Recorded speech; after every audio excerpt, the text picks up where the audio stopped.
Have you ever walked into someone's home and noticed a statue of the Buddha sitting quietly on a shelf or an altar?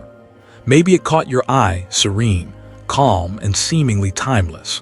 But have you ever paused to wonder, why do so many people choose to bring Buddha images into their personal living spaces? Is it simply decoration, or is there something more profound happening here? And perhaps most importantly, should we be using Buddha images at home at all? This question might seem straightforward on the surface. After all, statues and images are common in many religions and spiritual traditions.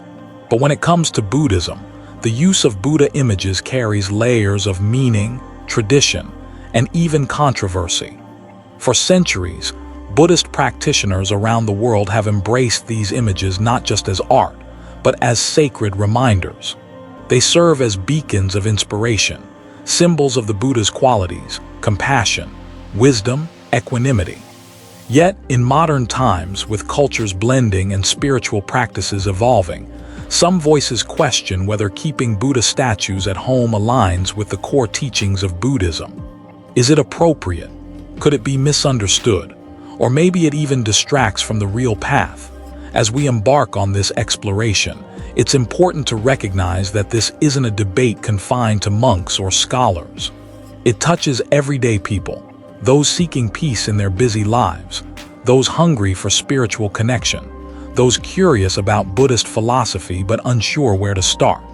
The simple act of placing a Buddha image at home raises profound questions about intention, respect, and understanding. Does the statue itself hold power? Or is the real strength found in what it awakens within us? Before we dive deeper into history, symbolism, and practice, take a moment to reflect on your own experiences. What feelings arise when you see a Buddha statue? Calm, reverence, confusion, indifference. Your reaction is part of the story of how Buddha images continue to influence hearts and homes around the world. In the coming moments, we'll travel back in time to uncover how these sacred images came to be, tracing their journey through different cultures and traditions. Then we'll explore the meaning they hold and how they can become a living presence in your own home, if approached with care and understanding. This is more than a question about objects. It's a question about connection between form and essence, symbol and experience, tradition and personal meaning. So, why does this question matter? Because how we relate to the Buddha's image reflects how we relate to the Buddha's teachings themselves. And ultimately, it invites us to look deeper into what we truly seek on the path. To truly understand why Buddha images hold such a powerful place in our homes and hearts, we need to travel back, over 2,000 years, to the very roots of Buddhism itself. Imagine the ancient lands of India, where Siddhartha Gautama, the historical Buddha, lived and taught. In those earliest days, there were no statues or images of the Buddha. Instead, his presence was honored through symbolic gestures, like the lotus flower, the Bodhi tree under which he attained enlightenment, or the Dharma wheel representing his teachings. Why was this? Because in the earliest Buddhist communities, the focus was on the teachings, the Dharma, and the experience of awakening itself, rather than on physical representations. The Buddha was seen as an enlightened teacher, and worship centered on walking the path he revealed, not on venerating images. Yet as Buddhism spread beyond India, traveling through the vast regions of Central Asia, Southeast Asia, China, Korea, and Japan, the practice of creating Buddha images blossomed. Why the shift? As Buddhism encountered new cultures with rich artistic traditions, the need for tangible symbols to inspire and guide practitioners grew. For many, especially those who could not read scriptures or attend teachings regularly, these images became a vital connection to the Buddha's wisdom. In Mahayana Buddhism, particularly flourishing in China and Tibet, statues and thankas, painted scrolls, began to take on a new significance, not only as reminders of the historical Buddha, but as embodiments of enlightened qualities accessible to all. In Tibetan Vajrayana tradition, for example, images are not just representations but sacred tools, rich with symbolic meaning and used in complex rituals to awaken the mind. Meanwhile, Theravada Buddhism, practiced predominantly in countries like Thailand, Sri Lanka, and Myanmar, maintains a more conservative approach. Buddha images here emphasize simplicity and serenity, serving as meditation aids and reminders of the Buddha's compassion and calm. This diversity reflects a beautiful truth. While the core teachings remain the same, how cultures express devotion and remembrance can vary widely. But throughout these changes, one constant remains. The Buddha image is never meant to replace the Buddha himself. It is never a magical idol or an object of blind worship. Instead, it is a bridge, a way to bring the timeless wisdom of the Buddha into everyday life. Even within ancient texts, there are stories illustrating this relationship. For instance, the famous account of King Ashoka, who erected countless stupas and statues, shows a ruler deeply devoted to spreading the Buddha's message through physical monuments, aiming to inspire millions across his empire. Fast forward to modern times, and we see Buddha images everywhere, from grand temples to tiny altars in city apartments. Each statue, carved in wood, cast in bronze, or molded in clay, carries centuries of history and cultural adaptation. Understanding this history helps us appreciate that Buddha images are more than just decorative pieces. They are living expressions of faith, culture, and philosophy intertwined. And this awareness is crucial when we decide whether to welcome such images into our own homes. Because behind every statue lies a story of transmission, of teachings handed down, reshaped by the hands and hearts of countless generations. It's a story of human longing for peace, clarity, and liberation, expressed through art and ritual. So as we consider the place of Buddha images in our personal space, we stand on the shoulders of this vast history. With respect for the past and awareness of cultural nuances, we can begin to understand the deeper significance of these sacred forms. From here, we'll move into the rich symbolism encoded in every Buddha image, unpacking the gestures, postures, and expressions that speak directly to the heart of Buddhist practice. Because the story of a Buddha statue is not just about its shape or origin. When you gaze upon a Buddha statue, what do you really see? Is it just a serene face carved in stone, a graceful posture frozen in time, or is there something more, a silent language speaking directly to the soul? Buddha images are far from mere ornaments.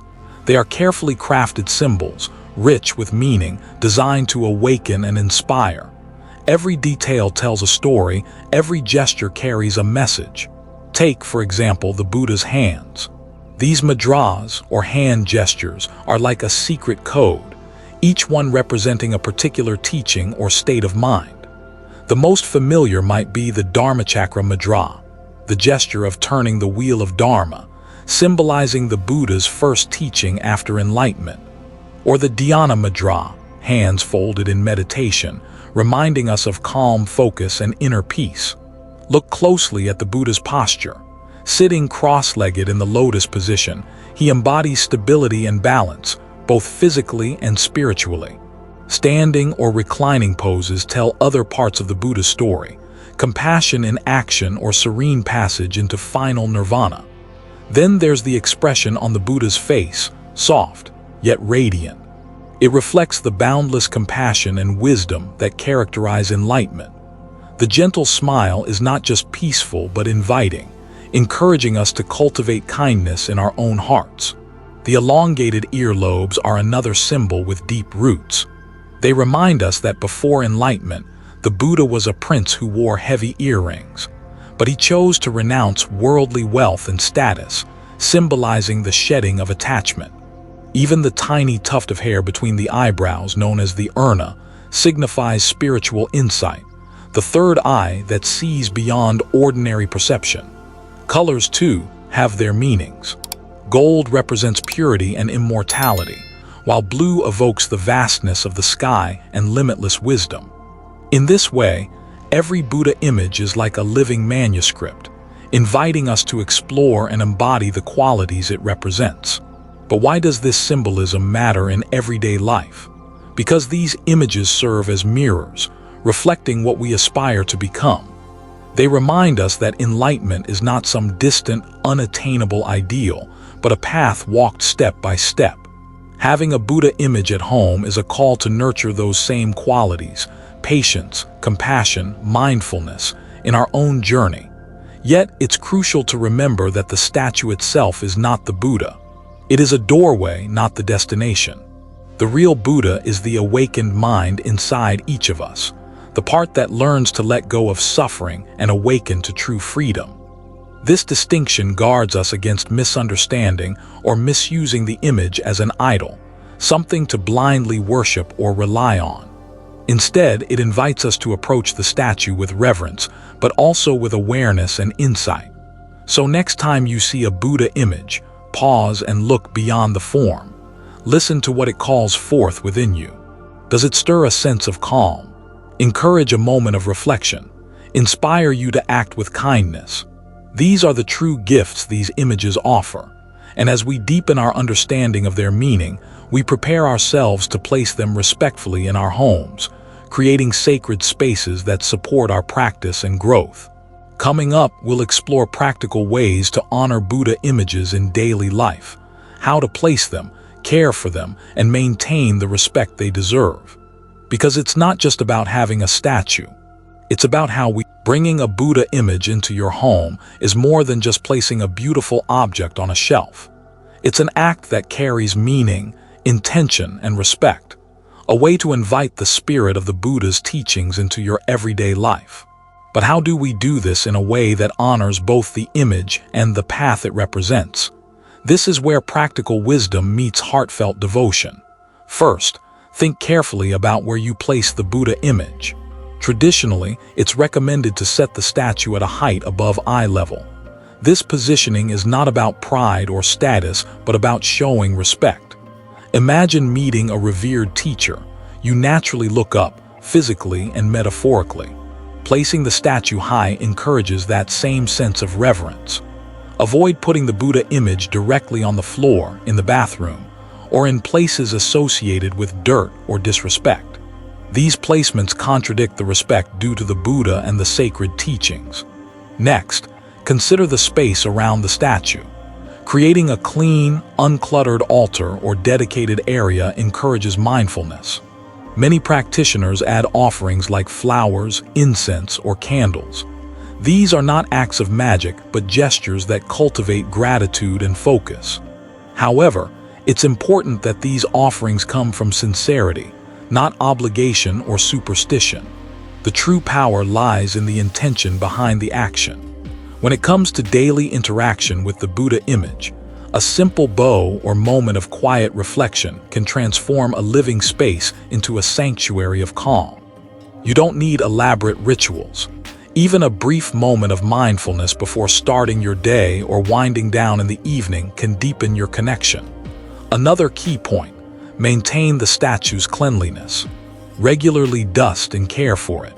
This is a physical expression of the respect you hold. Remember, this respect is not about idol worship, but about honoring what the statue symbolizes, the path toward awakening. What if you're unsure or feel uncomfortable? That's natural. The Buddha himself encouraged questioning and understanding over blind faith. You can approach the image gradually, learning as you grow in your practice. In multi-person homes, discuss the presence of the Buddha image openly. Respect everyone's feelings and beliefs. Creating a shared understanding fosters harmony and deepens respect. Lastly, it's worth reflecting on why you want a Buddha image at home. Is it to decorate, to impress, or is it a genuine desire to remind yourself of compassion, wisdom, and peace? When the answer is the latter, the image becomes a powerful aid, a silent teacher reminding you of the path in the midst of everyday life. The Buddha image is a tool, one that, used with care and respect, can inspire transformation. And as you bring this sacred presence into your home, you create not just a space for a statue, but a sanctuary for your own heart and mind. Up next, we will explore common misconceptions and questions about Buddha images, clearing up doubts that often arise and helping you approach your practice with There's something quietly powerful about having a Buddha image in your living space. It's not just an object of art or tradition, it's a subtle companion on your inner journey. But what exactly does it offer to the mind and spirit? For starters, Buddha images can act as anchors for mindfulness. In a world that often pulls us in 1,000 directions, their calm presence invites us to pause, breathe, and return to the present moment. Just glancing at the peaceful face or serene posture can remind us to slow down, to let go of tension, and to find steadiness amidst chaos. This isn't just poetic. Modern psychology supports the idea that visual cues help train the brain. Having a consistent symbol like a Buddha image can condition your mind to shift towards calmness and clarity. Beyond mindfulness, Buddha images nurture qualities like compassion and patience. They serve as daily reminders of the path we strive to walk, not through words, but through silent inspiration. This gentle influence can soften harsh emotions, reduce anger, and cultivate kindness both toward ourselves and others. Spiritually, these images create a sacred atmosphere, helping to establish a sense of sanctuary in your home. This sacred space becomes a refuge from the noise of everyday life, a place where reflection, meditation, or simple moments of gratitude feel natural and inviting. Many practitioners report that their Buddha image helps them feel connected to a lineage of wisdom stretching back millennia. It's a tangible link to something greater than themselves, a reminder that the struggles and aspirations we face today are shared by countless seekers across time and space. And here's a subtle but profound benefit. The presence of a Buddha image can help dissolve the boundary between sacred and ordinary. When you live with an image that embodies enlightenment, the spiritual path doesn't feel like a distant, rarefied goal. It becomes woven into the fabric of daily life. This integration is key to authentic practice. It means you don't have to retreat to a monastery or meditate for hours to access peace and wisdom. Instead, the Buddha's qualities can quietly infuse every moment, from the mundane to the profound. But remember, the power of the image depends on your relationship with it. Like any teacher or friend, the more openness and sincerity you bring, the more it can support your growth. Approach the Buddha image not as an object to command, but as a mirror reflecting your own potential for awakening. The benefits it offers aren't magic, they're invitations. Invitations to practice mindfulness, cultivate compassion, and deepen your spiritual connection. In the next part, we'll explore some of the common doubts and misunderstandings that surround Buddha images, clearing the way for a confident and respectful practice.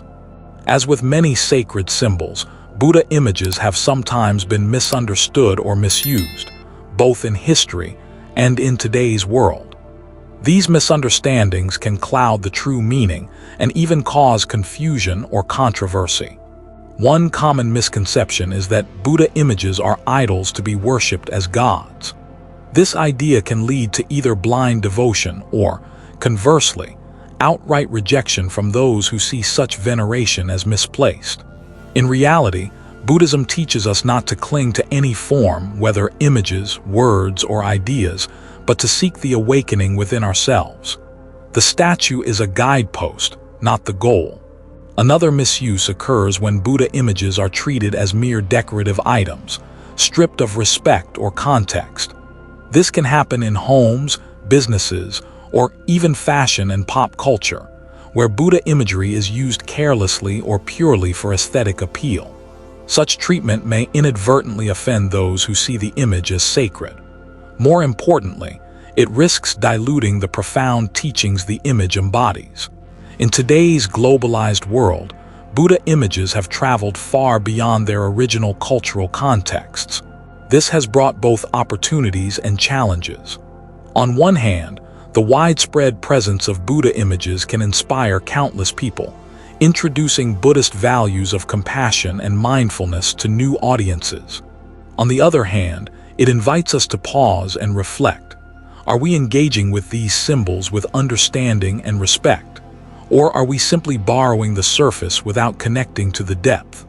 Modern perspectives encourage a middle path, honoring the Buddha image's cultural origins and spiritual significance, while also adapting to contemporary life. This means cultivating awareness about how we use and display Buddha images. It means asking ourselves, does this placement or usage promote respect? Does it help nurture my practice and understanding? Or does it risk becoming superficial or disrespectful? For practitioners, this reflection can be a form of mindfulness itself, an ongoing practice of honoring what is sacred, even in everyday choices. And for those new to Buddhism, it's a reminder that the journey is one of learning and growth, where questions and doubts are welcome companions. Ultimately, the Buddha image is a living symbol, its meaning shaped by how we relate to it. Approach it with openness, humility, and curiosity. By doing so, we not only honor the image but also cultivate a deeper, more authentic connection to the Buddha's teachings. In our final chapter, we'll reflect on the deeper significance. As we come to the close of our exploration, it's important to remember that the presence of a Buddha image at home is not about rigid rules or external appearances. Rather, it invites us into a delicate dance, a balance between devotion and non-attachment. The Buddha image calls us to cultivate respect, mindfulness, and gratitude. It reminds us of the path of awakening, encouraging qualities like compassion, patience, and wisdom. Yet, at the same time, the teachings urge us not to cling, not to fixate on forms or symbols, no matter how beautiful or sacred they seem. True practice lies in embracing this paradox, holding the image with reverence in our hearts, while gently releasing any grasping or ego around it. This balance nurtures freedom. It opens space for genuine transformation, not through external objects, but through inner awakening. So, if you choose to bring a Buddha image into your home, do so with mindful intention. Let it be a source of inspiration, not obsession, a symbol that supports your journey without becoming a barrier. Remember, the image is a mirror reflecting your own potential to awaken. It's a silent teacher, always there, inviting you to look deeper. Thank you for joining me on this journey of understanding. If this video resonated with you, I'd love to hear your thoughts and experiences. Please share in the comments below. Your insights enrich our shared path. And if you haven't yet, consider subscribing to the channel. Together, we can continue exploring the wisdom of Buddhism and how it beautifies